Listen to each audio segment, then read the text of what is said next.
Imaginez un peu observer une fosse commune si vaste et remplie de manière si chaotique qu'un chroniqueur de l'époque a décrit les corps empilés, je cite, comme on met du fromage sur des lasagnes, Ah ouais, l'image est absolument atroce. complètement. Et c'est pas une scène tirée d'un film d'horreur dystopique, hein, c'était littéralement un mardi ordinaire dans la Florence du XIVe siècle. C'est fou quand on y pense. On a devant nous une pile de recherches vraiment fascinantes aujourd'hui qui sont centrées sur le livre de John Kelly, The Great Mortality. Et notre mission, pour cette analyse approfondie, c'est d'extraire les mécanismes profonds de cette période. Hmm. Parce que la peste noire, la catastrophe naturelle la plus mortelle de toute l'histoire humaine, c'était pas du tout une simple malchance biologique.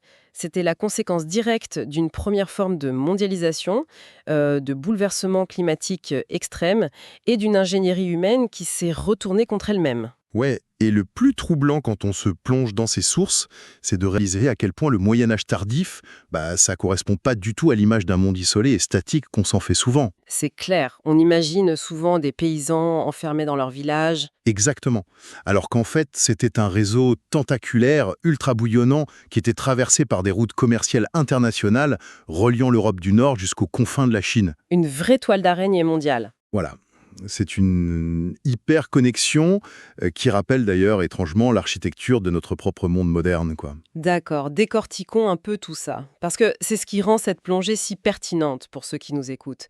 La manière dont cette société médiévale a involontairement préparé le terrain pour sa propre destruction. Ouais, Avant même de parler du moindre bacille, les documents montrent que l'Europe des années 1340, c'était déjà une énorme poudrière. La maladie n'a pas frappé un continent en pleine santé. pas du tout, non. Elle a frappé une population qui se noyait déjà. C'est tout à fait ça. Et pour comprendre cette vulnérabilité, il faut remonter quelques siècles en arrière.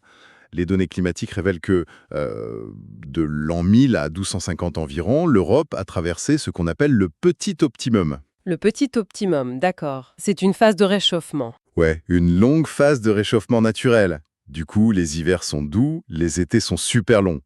La conséquence logique, c'est que la production agricole explose. Et qui dit plus de nourriture? Dit explosion démographique, inévitablement. En 2 siècles et demi, la population européenne a triplé, et même quadruplé dans certaines régions. Sauf que les géographies européennes, elle n'a pas grandi. Exactement. Et là, on frappe un mur. Ce fameux blocage malthusien, on arrive à un point mathématique terrifiant, où il y a tout simplement trop de bouches à nourrir par rapport à la surface cultivable disponible. C'est ça. Les paysans ont dû commencer à défricher massivement des forêts. Ils cultivaient des terres marginales, genre des sols rocailleux ou des marécages, qui produisaient beaucoup moins. Le continent était en équilibre sur un fil très très fin. Un fil qui a rompu autour de l'an 1300. En fait, le climat mondial bascule dans ce que les climatologues appellent le petit âge glaciaire. Et le changement est brutal d'après les sources. Très brutal. On a des récits d'hiver qui gèlent complètement les rivières, mais la vraie catastrophe, elle vient du ciel pendant le printemps et l'été 1315. Ah oui, les fameuses pluies. Des pluies torrentielles qui s'abattent sur l'Europe du Nord sans discontinuer. Et l'eau ne fait pas qu'abîmer les récoltes, elle délave littéralement les sols. La terre végétale est emportée, c'est ça? Voilà, la couche qui contient les nutriments essentiels est lavée vers les rivières. Du coup, les champs deviennent d'immenses mers de boue stérile. Et la réaction en chaîne commence. C'est la grande famine qui s'étire de 1315 à 1322. Les récits rapportés dans le livre de Kelly dépassent vraiment l'entendement. Ouais, c'est des scènes apocalyptiques. On note une inflation délirante. Les prix du blé bondissent de plus de 300% en l'espace de quelques mois. C'est inabordable pour le peuple. Complètement. Les archives décrivent des populations réduites à manger des écorces d'arbres, de la fiente d'oiseaux, leurs propres chiens. Et inévitablement, face à une faim pareille, l'interdit ultime saute. Le cannibalisme. Ouais, il y a des documents judiciaires qui parlent de détenus se dévoirant entre eux dans les prisons, ou pire, des parents tuant et mangeant leurs propres enfants pour survivre. C'est effroyable. C'est l'effondrement pur et simple de la morale face à la faim. Absolument. Et cette survie pousse des masses de paysans affamés à fuir les campagnes pour s'entasser dans les villes, en espérant y trouver de l'aumône. Sauf que les villes médiévales étaient déjà pleines à craquer. Exactement. Paris, par exemple, devient une métropole étouffante, mais sans aucune infrastructure sanitaire pour soutenir tout ce monde. Les déchets humains et animaux s'accumulent. Les fameuses rues au nom très poétique. Voilà, la toponymie parisienne de l'époque cache rien. On trouve des rues baptisées rue Merdeux ou rue du Pipi. sans parler des abattoirs en plein air. Les corcheries qui laissaient le sang et les entrailles se déverser directement dans la rue. C'était morbide et insalubre au possible. Donc si on synthétise cette première partie, on a un continent surpeuplé qui vient de subir une famine atroce et dont les habitants s'entassent dans des boues toxiques. Le cocktail parfait. L'analogie qui me vient à l'esprit, c'est celle d'un homme qui se tient debout avec de l'eau jusqu'à la lèvre inférieure. Il respire encore, techniquement, mais la moindre petite vague supplémentaire va le noyer. C'est une excellente comparaison. D'autant plus que cette famine a laissé des cicatrices invisibles. Une enfant qui a survécu à la faim en 1315, elle a souffert d'une malnutrition si sévère que son système immunitaire a été endommagé de façon irréversible. Et c'est précisément cette génération-là, fragilisée, qui a la trentaine ou la quarantaine lorsque la peste arrive. Le terrain biologique était totalement préparé. Ce qui est fascinant ici, c'est comment l'étincelle mortelle a pu atteindre cette poudrière européenne. Et la réponse se trouve à des milliers de kilomètres à l'est. L'allumette a été craquée en Asie centrale. Exactement.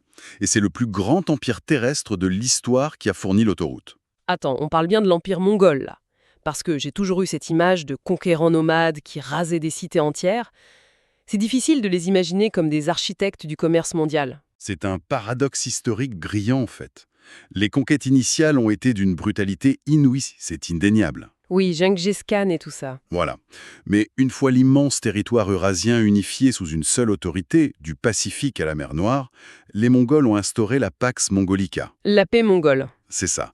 Ils comprenaient la valeur inestimable du commerce. Ils ont donc créé le YAM, un réseau postal et logistique spectaculaire. Genre un poney express médiéval? Tout à fait. Imagine des relais postés tous les 40 km environ, avec des chevaux frais, du ravitaillement et des garnisons armées. Un marchand muni d'un sauf-conduit mongol pouvait voyager de la Crimée jusqu'à la Chine en toute sécurité. Une chaîne d'approvisionnement ultra optimisée, bien avant l'ère moderne. Exactement. Et ça a inévitablement attiré les marchands européens avides de richesses. L'épicentre de cette rencontre entre l'Europe et l'Orient, c'est la ville de Kaffa, en Crimée. Un comptoir sur les bords de la mer Noire. Oui, c'était une colonie de la République de Gênes. Et les Génois, c'était la superpuissance maritime de l'époque. Kaffa, c'était un peu le Dubaï ou le Singapour du XIVe siècle, en somme. Parfaitement résumé, un port franc hyper moderne, gorgé de soieries, d'épices, d'esclaves. Mais la source souligne à quel point l'arrogance des Génois a fini par froisser leurs hôtes mongols. Et les tensions éclatent. Des tensions religieuses et commerciales, oui. Le khan mongol Janibeg décide d'y mettre un terme et assiège Kaffa en 1343, puis à nouveau en 1345. L'armée mongole encercle les murs de la ville. Piégeant les marchands à l'intérieur. Sauf qu'un événement imprévu frappe le camp des assiégeants. Une maladie foudroyante commence à décimer les rangs de Janibeg. Et c'est là qu'on arrive à ce fameux récit, souvent cité comme la toute première attaque bactériologique de l'histoire. Le notaire italien Gabriel de Mussis affirme que le khan, voyant ses soldats mourir, a ordonné d'utiliser des trébuchets pour catapulter les cadavres infectés par-dessus les murs de Kaffa. Le fameux mythe de la guerre biologique. Oui, contaminant ainsi la ville. Mais en lisant les analyses contemporaines, je me pose la question, est-ce que cette théorie des cadavres volants tient vraiment la route scientifiquement ? Alors, les historiens et les épidémiologistes sont très sceptiques aujourd'hui. Déjà, de Mussis n'était même pas à Kaffa lors du siège. Ah d'accord, il écrivait de loin. Depuis l'Italie, ouais. Il cherchait probablement à peindre les Mongols comme des monstres païens. Et d'un point de vue purement biologique, lancer des cadavres, c'est pas le moyen le plus efficace de transmettre cette souche bactérienne. Parce que le vecteur meurt avec le corps. Exactement. La réalité est beaucoup moins spectaculaire et bien plus insidieuse. Le campement mongol attirait plein de rongeurs. Les reins. Voilà. Quand la maladie a exterminé les hommes et les animaux à l'extérieur, les rats noirs, désespérés et affamés, ont fait ce que font tous les rats urbains. Ils se sont infiltrés. Ils se sont faufilés par les fissures des murs de Kaffa pour trouver du grain. Les marchands genois pensaient que leurs murailles les protégeaient. Ils ignoraient que le véritable ennemi passait entre les pierres. L'ironie est écrasante. C'est l'obsession de Gênes pour le monopole commercial mondial qui a introduit le cheval de Troie biologique dans sa propre forteresse. Ouais, c'est tragique. Et quand la maladie éclate, finalement, dans les rues de Kaffa, c'est la panique.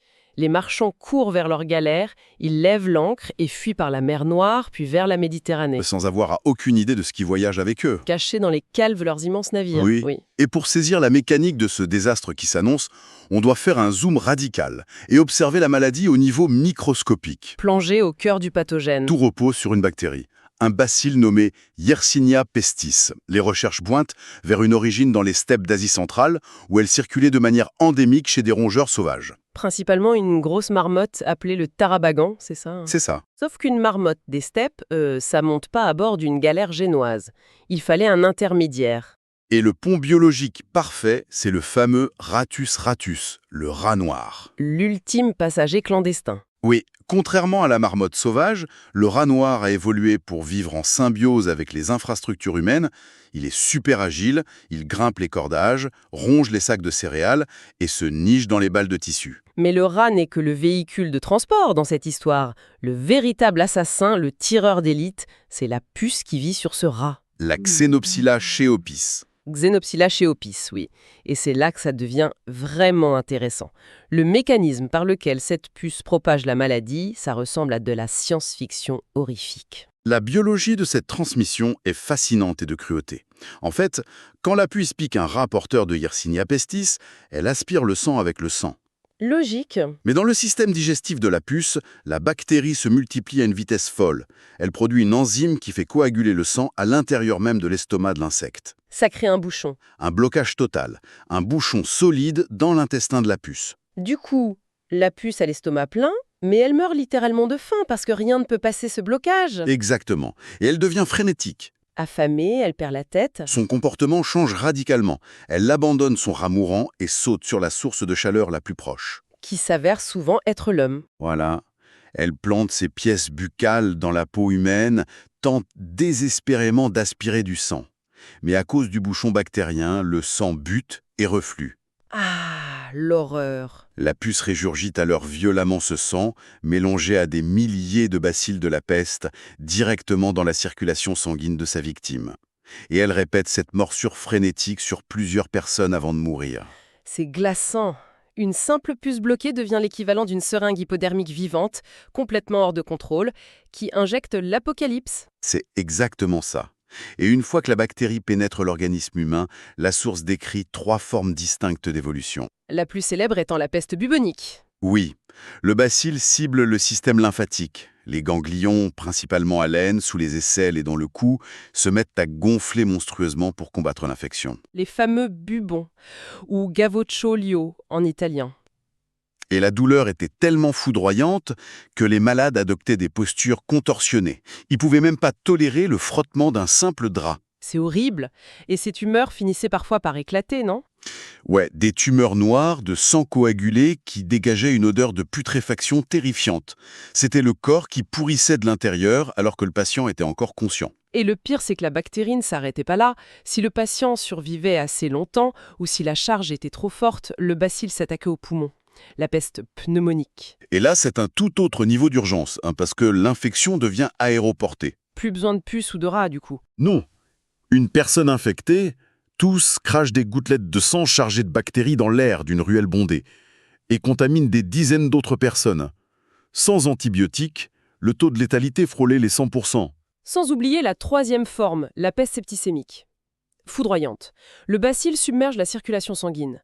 Les toxines détruisent les vaisseaux, les extrémités noircissent et la mort survient parfois en 24 heures.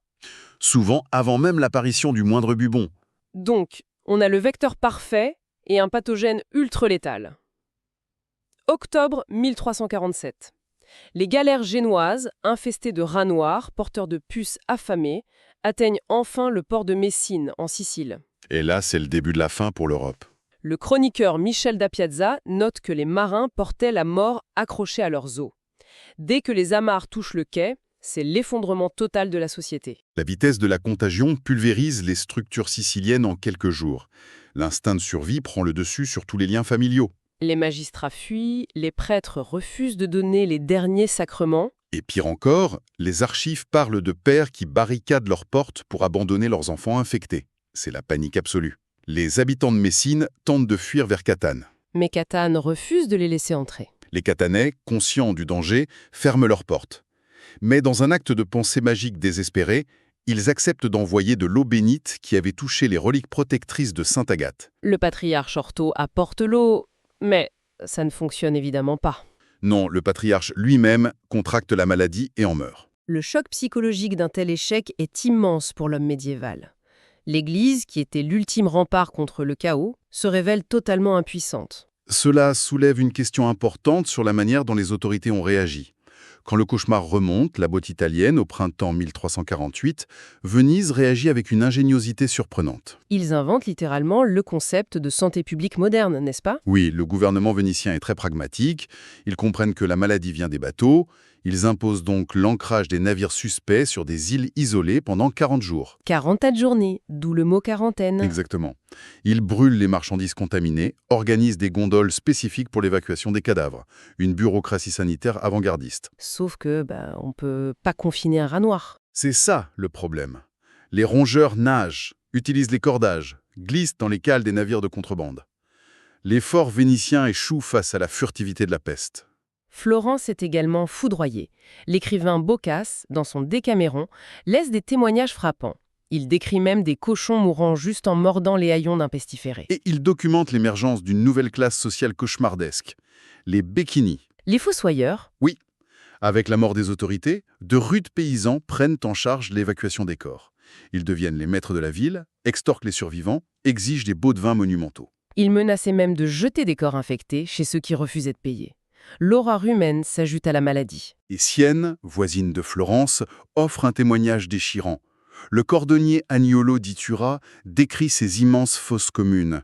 Il écrit « Et moi, Agnolo di Tura, dit le gros, j'ai enterré ma femme et mes 5 enfants de mes propres mains. » « C'est d'une tristesse insondable. » Ailleurs, l'historien Giovanni Villani tenait la chronique de la fin du monde, et son texte s'arrête brusquement au milieu d'une phrase.